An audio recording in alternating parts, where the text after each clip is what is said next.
Chapter 11. The rumors about me and Noah, and me and Levi, died down after a couple of days, when people decided they probably weren't true. And since everyone was busting their asses with SATs, or midterms, or regular homework, no new rumors came to replace the old ones about me. Noah's birthday came and went on October 3rd. I sent him a movie collection on iTunes and a card, and neither of us talked about the photo. He sent me my favorite takeout one night when I said I was trying to work on college applications, and he seemed to be making an effort to talk a lot more. I appreciated it, but something still felt off. The rumor mill might have already forgotten about Noah and Amanda, but I sure as hell hadn't, and I absolutely had not been compulsively checking Amanda's Twitter and Instagram once I'd found them, for more cutesy pictures of her and my boyfriend. Absolutely not.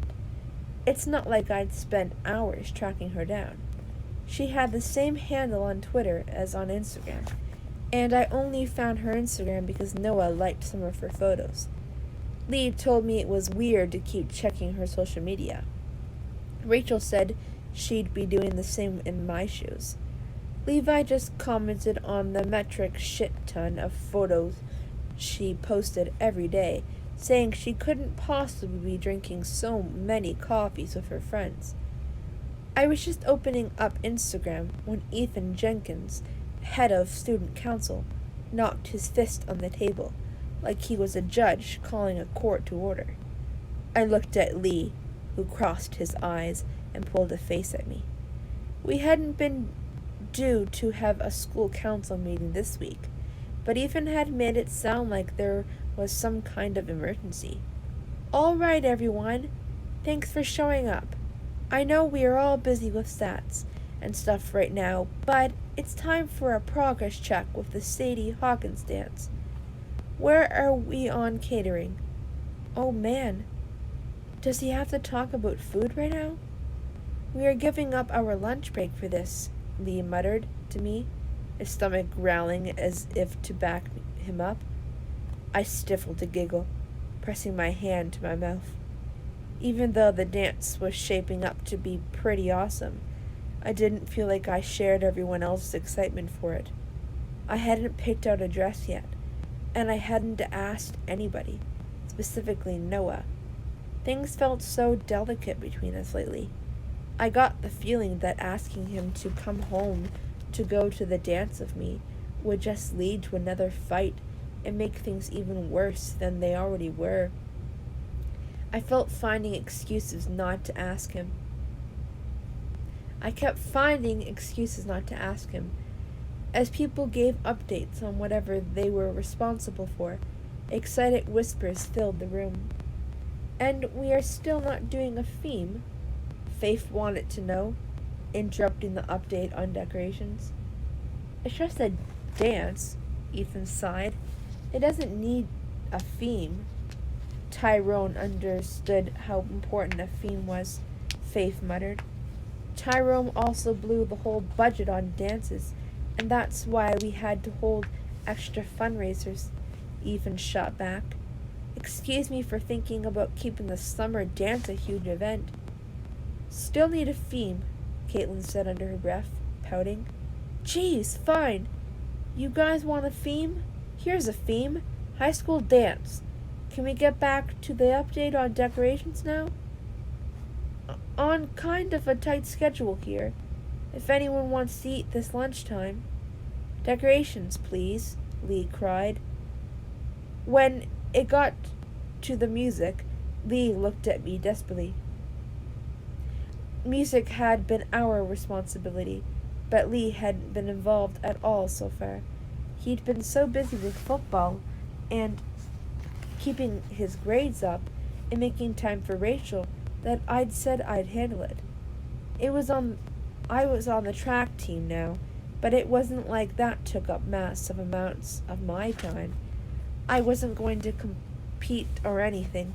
I was mostly just doing it to have it doing it to have on my college application, especially since I'd given up on the whole get a job thing. Plus, since Lee had to keep his grades up for the football team, and if he wanted to get into Brown, he was focusing a lot of his spare time on that. I knew I couldn't hold that against him, though I kind of did. We were thinking, I said, about asking around the school if anybody has a band that wants to perform at the dance. Free entertainment, you know? Remember there was a couple of bands that performed at the spring carnival last year? And I'm not talking about the marching band, or the guy who wouldn't stop playing We Are Family on his tuba. That's actually a great idea, Ethan said. What's the plan? Put up some posters around school. Ask them to send us a video submission. That way we can show you who we pick, and we don't have to find somewhere to sit and listen to them for 8 hours after school. Perfect. Get on it, guys. Now, chaperones. I've been told we need chaperones since it's being held in the school gym. Where are we on chaperones? As Ethan spoke, he flipped over the handwritten list in front of him, revealing another full-page list. We are not getting out of here before the end of lunch, are we? Lee mumbled. I dug a hand into my backpack, passing him a packet of beef jerky under the table. You are my hero. Just call me Wonder Woman. Friday afternoon after school, my dad had taken Brad to a soccer tournament and wouldn't be back until later on in the evening. Lee was going to the movies and dinner with Rachel, after checking I was cool with it first. The rest of the guys were having a guys' night playing video games, eating too much pizza, and drinking a few cans of beer they'd managed to persuade someone's dad to buy for them. And I was relishing some me time. I'd been invited to the guys' night in, but I said I'd give it a miss.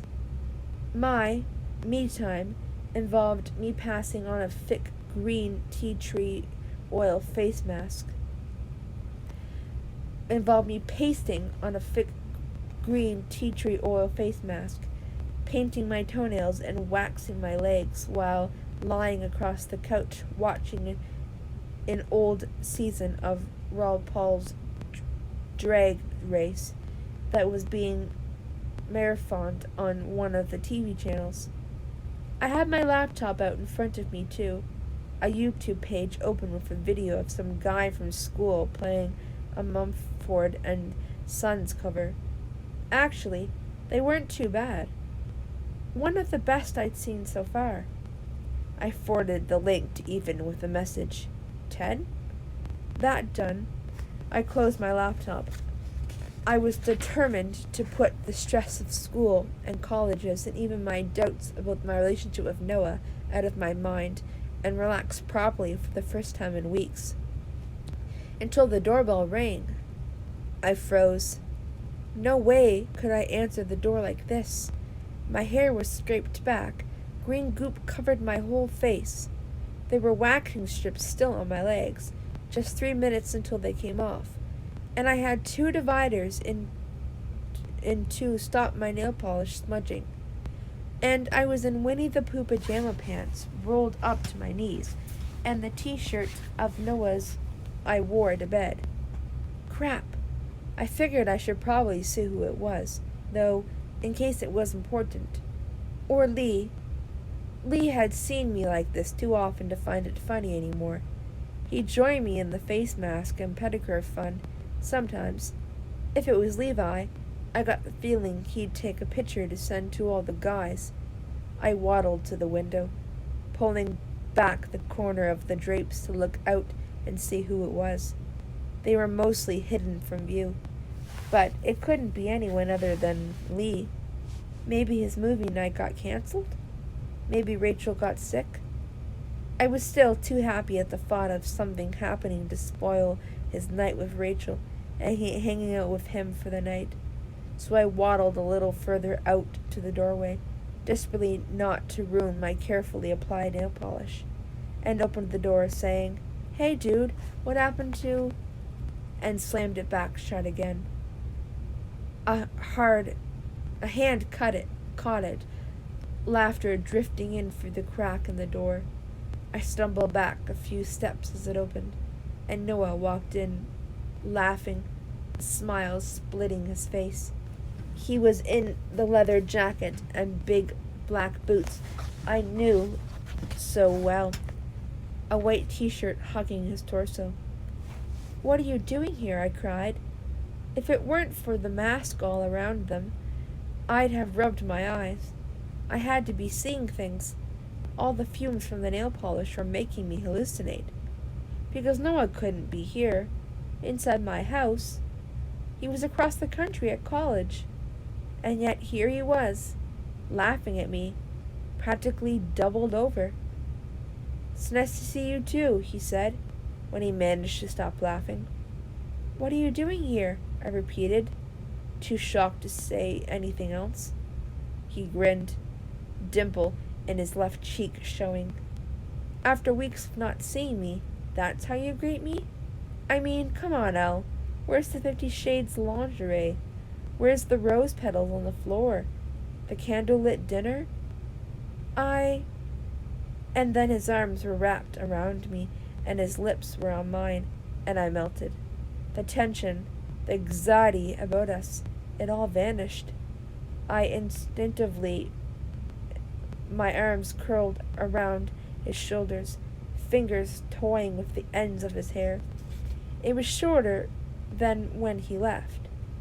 He tasted like coffee. His body against mine felt exactly like I remembered. He kissed just the same. And God, he kissed so good. "That," he said, breaking the kiss but not moving away, noticeably breathless, "is how you should have said hello." I drew back, my hands still on his shoulders. "You have stuff all over your face now," I said, running a fingertip over his cheek, just below where my face mask had smeared. It was in his stubble, too. He hadn't shaved in a couple of days. He looked so cute like this, way more so in real life than he had on camera. He just smiled again. "God, I missed you." In reply, I pulled myself up closer and kissed him.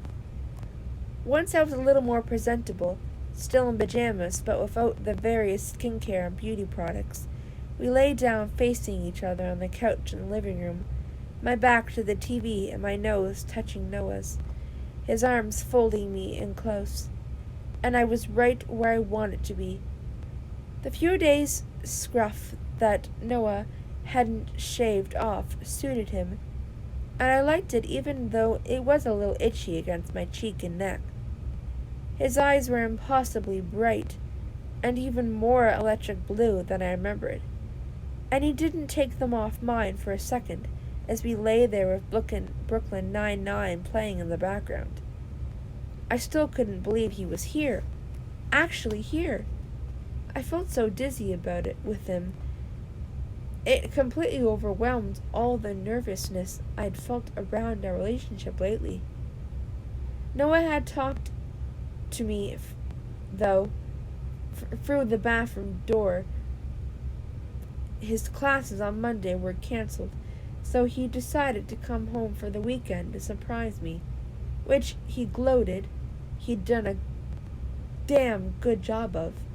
He said that after our admittedly mostly one-sided argument a couple weeks ago about the incident with the photo, he decided to come visit because he missed me and said that things were probably so tense between us because we hadn't seen each other in so long. You could have picked a more opportune moment to show up. Like 5 minutes later would have been great. I'd called through the bathroom door, tearing off the last waxing strip. "Seriously, I'm mortified. Because I saw you looking a little bit like Princess Fiona from Shrek?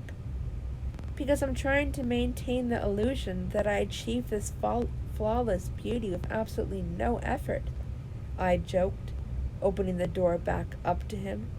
And now you know my secret. He bent his head to kiss me again. You always look beautiful, Elle, even with hairy legs and zits. Now I ran my fingertips over his cheek. He'd washed the face mask off, and over his nose, along the edge of his 2-day beard, up around the shape of his eyebrows. What are you doing? Just admiring my gorgeous boyfriend. I kissed him. I'd forgotten how good it felt. Had kissing him always been like this? I've missed you so much, like words could not describe. I missed you more, he protested, smirking a little. I shook my head and kissed him again, slowly and softly, trying to memorize how his tongue moved with mine. Who knew how long it'd be until I got to do this again? I was going to make every minute with him count. When we did stop kissing, it was because a car pulled up outside. My dad and brother were back. We sat up. I straightened my shirt, and Noah stole another brief kiss before the door opened. We are back, my dad called out. In here. Brad was already running upstairs, yelling, Hey, Elle! Hey, Levi! He was probably under instructions to change out of a muddy soccer kit straight away. He always got muddy, and I was sure he did it on purpose. But my dad came into the living room, not before Noah raised an eyebrow at me for Brad yelling hi to Levi. I shrugged. He'd hung out here a lot over the last few weeks. More than Lee, actually. Dad did a double take, staring at Noah with his mouth slack and eyes squinting. Noah's arm was slung around me, and he lifted it to wave. Hey, Mr. Evans. Then he cleared his throat, composed his face. Good to see you, Noah. Home for the weekend? Yep. I haven't got any classes on Monday, so figured I'd come see Elle for a couple days. He punctuated it with a smile at me, with an expression so eerily like the soapy look I caught on Lee's face when he was looking at Rachel that it made me blush. Dad nodded. And how is college? Your mom said you seem to have settled in well. Noah answered quickly, enthusiastically, and not at all like himself. Yeah, it's great. I've made some really good friends, and the football team is great, and my classes are really interesting. The only downside is having to do my own laundry, he added, and they both laughed. We stuck around for a while, and when my dad was out making himself some decaf coffee and Brad was in bed, Noah's lip grazed over my neck, and his hand slid under my shirt, warm and heavy and familiar, and making my heart flip. He said softly, Do you want to stay at mine tonight? Your parents won't mind. Have they ever? You have a toothbrush and deodorant in our bathroom. You have a drawer full of clothes in Lee's room. Yeah, but I don't know. I feel like I have to check. It's different now. He kissed my cheek, lips grazing over my skin toward my ear. Hey, if you want to stay here instead, all by yourself. He kissed my neck, just below my ear. Give me 2 minutes. I hurried upstairs to put on some appropriate clothes to leave the house in, and threw some essentials in an oversized purse, namely, clean and cute underwear and my cell phone charger, before putting on some shoes and heading back downstairs. I'm gonna stay over at Lee's house, I said to my dad. Then, seeing he was about to make some inducing comment about being careful, I added, In the spare room. I had exactly zero intention of staying in the spare room. The box of condoms in my purse was a cement to that. He nodded, like he didn't want to hear more about it, but I didn't miss the mildly disapproving look he cast me over the top of his glasses. What time are you coming home? I shrugged. Sunday, I guess. Maybe after dinner? Dad nodded. All right. Text me tomorrow and let me know. Do you have a key? Yep. Got your pill? My cheeks flamed. I should have known I wouldn't get away that easy. I'd been on the pill for over a year, not so much because I'd needed the concentration at that point, but more to balance out my irregular periods. But it looked like my dad was treating the situation like alcohol at parties. He knew it was going to happen, and he knew he couldn't stop me. So he just wanted me to be safe about it. Even so, I hissed, Yes, Dad. God, I'm a responsible adult. Yesterday you were playing Disney soundtracks and singing along. Responsible adult. I'm going now. The Flint house was silent, save for the distant, steady rumble of the washing machine. Noah said his parents had gone to their friend's 20th anniversary party and wouldn't be back until the next day. Lee was still out with Rachel. Neither of us was complaining. Later, we were curled up in his bed, wrapped under the comforter, even though it was a warm night. Our legs tangled together, and my head resting on Noah's chest. I splayed my fingers out across it slowly. You smell different, I said to him. He still smelled of the citrus body wash and shampoo he used, and of his aftershave, but there was something different about it I couldn't place. When I told him as much, he said, Well, I haven't smoked a cigarette for a few months, so maybe that's it. I pushed myself away, propping myself up on an elbow to look at his face. I never understood that habit. It wasn't even a habit. You just did it to look cool in front of everyone else, didn't you? His mouth twitched, and he glanced away for a second. Kind of. Why is it so important for you to be seen as a bad boy? Now, I'd asked. I wondered why I hadn't before. Noah sighed and trailed his fingers through my hair. His fingers snagged in a knot, so he stroked the top of my hair down to the roots instead.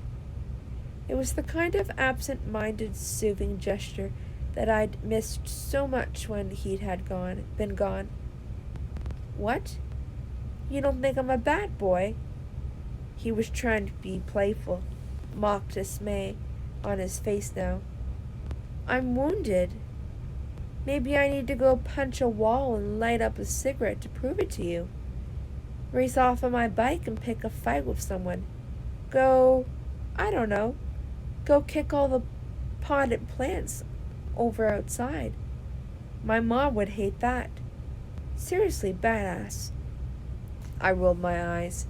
Funny. Seriously, though, you were a big softy around me, and you are a closet geek.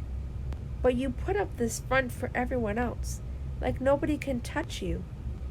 Sometimes you act like you were just asking for a fight. Don't think I hadn't noticed, it's just a front. Noah held my gaze for a moment.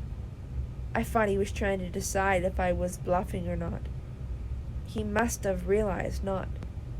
His fingers moved to trace their circles on my back, and I pressed a kiss into his shoulder blade. You were too little to remember it. You and Lee. But in grade school, I used to get bullied a lot. I wasn't as big as some of the other kids, and I was this weedy little guy. I've seen pictures. I kind of remember. I was smart too. And you know what some assholes like to do to geeks and nerds? The bigger, not so smart kids like to pick on them because it makes them feel better about themselves. Happens all over the world, right? Textbook situation. Right, I said slowly, drawing the word out and my eyebrows together. How had I been so close to Noah all these years and never known he used to get bullied? Did Lee know? His parents never mentioned it. Had he asked them not to? I hated it because I just wanted to shove them back. But, if you fought back, you got in more trouble. And I wasn't a snitch. I never tattled on a bigger kid when they pushed me off the swing or stole my cookies at lunch. It just made me so angry. Noah drew in a shaky breath, and I reached over to take his other hand in mine, locking our fingers together. He didn't return the hold, but he didn't pull away either. I couldn't take my frustration out on them, and I didn't want to tell my parents. You know what they are like? They'd have called the school and made a lot of fuss, and it would have made me an even bigger loser. So you took your frustration out on everything else? I said, thinking about the time he told me he'd gone to anger management classes a few years back, but they hadn't helped. He carried on as if I hadn't said anything. Middle school wasn't so bad. I had my growth spurt that summer, and my parents had signed me up for kickboxing. Oh yeah, I remember that, because they thought I just needed an outlet. So I wasn't a weedy little guy anymore. But you were still a geek, I said, trying to fill in some of the gaps. This conversation was like a jigsaw puzzle, and I was trying to fill in the middle of without having the edges to work from first. I couldn't believe we'd never talked about this until now. You were smart. You've always been smart. Hell, you got into an Ivy League college, Noah. Not just anybody can do that. I remember, he said, a weary smile on his face. This one time in 8th grade Spanish class, we had a test, and I got a C in it. I'd never had anything below a B+, even on a bad day in my worst subject. I was smart. I knew that. But I didn't slack. My parents were mad about the C. They said it was just one little test, no big deal. But they were disappointed in me. Even if they didn't say it, I could see it in their faces. And I was harder on myself for it than they ever could have been. So I sat up a little more, snuggling further into the crook of Noah's arm, which tightened around me in response. He hadn't been looking at me during the conversation, fixing his gaze on the wall in front of him instead. I pulled my hand out of his and tilted his chin toward me so he'd have to look at me. So, he said, I decided that I had enough. Of what? Hating everything and not doing anything about it. I started pushing back. I got into fights sometimes. I cut class once in a while. My parents and teachers thought it was just a phase. Give it a year, and I'd stop rebelling and take school seriously again, right? But you didn't. He shook his head. I was already taking school seriously. I just made people think that I wasn't. At high school, to stay on the football team, you have to get a straight A average, right? Or you were supposed to. Coach cut some slack for a couple of kids, but I did that, and because the other jocks did too. I wasn't called out on it, and, to be honest, I liked being called the bad boy. It was fun to cut class and know my teachers would just roll their eyes if I sauntered into class late and without my homework, because they'd come to expect that of me. They expected to fail me by the end of the year. And you? What? You like to surprise them by doing really well and finishing with the 3rd best grades in your class, I guessed. I did well at school for myself, not for anybody else. I didn't want to be valedictorian or whatever. I didn't need that, didn't want it, or the attention that came with it. I kept up the bad boy reputation, not just because I didn't want to be pushed around anymore, or because it was kind of fun, or because sometimes I'm kind of an asshole, but because if people never expected anything of me, they'd never be disappointed. We were both quiet for a long time. At first, Noah's breathing was shallow and ragged, but it calmed down after a while. He'd always been kind of closed off to some degree, making comments how he didn't deal well with emotional stuff. This was the most vulnerable I'd ever known him. I realized that I didn't actually know who Noah was anymore, not because of what he just told me, but because he seemed like a different person coming home from college. He was quicker to smile, more relaxed, even when we'd argued about the photo. He'd been rational, way calmer than I was used to. And now you got into Harvard and high school's over. You've dropped the whole rebellious act? Who says I've dropped it? Here I thought that was the reason why you felt for me. I rolled my eyes, unable to keep a smile from my face. Yeah, because you were a badass who says he's gonna go kick over his mom's potted plants. I could eat some ice, too, he deadpanned. Whole cubes. Tell me that's not badass. I swatted at his chest gently, and he caught my fingers in his hand, kissing each fingertip. I giggled, happy he was being playful again instead of sullen and withdrawn. Noah had never really dealt with his emotions well, for as long as I'd known him, so it didn't surprise me that after being bullied, he'd wanted to lash out instead of cry. That was just who he was. I started, but he cut me off with a light kiss. I know what you mean. I just don't really know how else to be, is all. But I'm trying not to put up so much of a front now. Not argue with people so much. It's easier because everybody's new, and I can reinvent myself. And everyone at Harvard is pretty smart, so it's okay to be a geek. He smirked. But it's still hard to be anything else, because I've spent so long being like this. I love you either way, I told him sincerely.